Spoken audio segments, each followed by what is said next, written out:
আজ রথযাত্রা, রথে চেপে মাসির বাড়ি যাওয়ার দিন। ইতিমধ্যেই পুরীর জগন্নাথ মন্দিরে কিন্তু সাজো সাজো রথ, পহণ্ডি প্রক্রিয়া শুরু।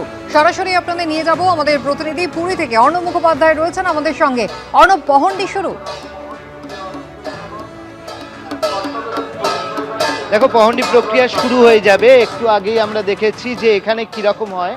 এই যে শ্রীমন্দির রয়েছে তার সামনে একদম দিয়ে দেয় যে কোন কোন অনুষ্ঠান হচ্ছে, মানে ভিতরে কোন অনুষ্ঠান হচ্ছে, এবার কোন অনুষ্ঠান হবে। এই মুহূর্তে আমরা যেটা দেখতে পাচ্ছি, লেখা রয়েছে অগলি নীতি পহণ্ডি বিজয়, অর্থাৎ এর পরে যে পরিচালনাটা হবে সেটা হচ্ছে পহণ্ডি বিজয় হবে। একটু আগে আমরা দেখলাম যে রথ প্রতিষ্ঠা হলো এবং এই তিনটে রথ তোমাকে দেখিয়ে দিয়ে একদম শ্রীমন্দিরের সামনে তিনটি রথ দাঁড়িয়ে রয়েছে। লাল আর সবুজ রঙের যে রথটি সেটি হচ্ছে তালোধ্বজ, সেটি হচ্ছে আমাদের বলভদ্র রথ।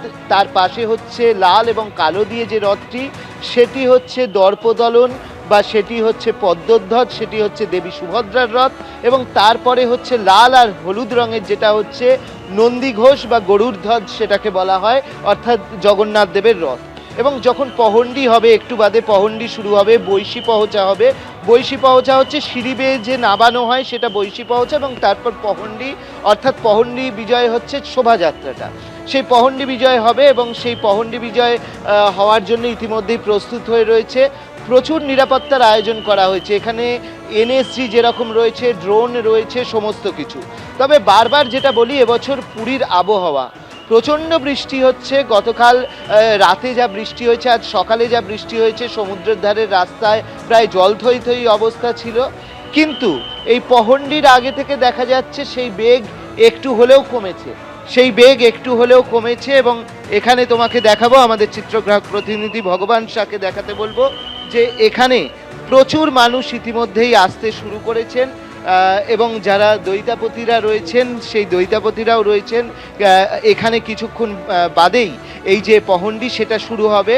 আমরা জানি যে দৈতাপতিদের একটা বড় ভূমিকা থাকে এবং সেই দৈতাপতিরা কিন্তু ইতিমধ্যে উপস্থিত হয়েছেন। কিছুক্ষণ বাদে কাঁসর এবং তার সঙ্গে তালে তালে যে বাদ্যযন্ত্র, সেই বাদ্যযন্ত্র বেজে উঠবে এবং সেই জগন্নাথ, বলরাম, সুভদ্রা তারা রথে আরোহণ করবেন।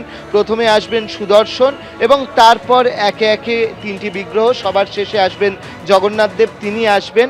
এবং আমরা যেরকমভাবে দেখতে পাচ্ছি, তুমি দেখো যে এই মন্দিরের আশপাশে যেগুলি রয়েছে, যে বাড়িগুলি রয়েছে, সেই বাড়িগুলির ছাদেতেও কিন্তু মানুষজন বসেছেন এবং এখানে বহু টাকা খরচ করে মানুষজন আসেন, ভক্তরা আসেন এই বাড়িগুলোর ছাদ থেকে অন্তত এই দেব দর্শন করবেন বলে।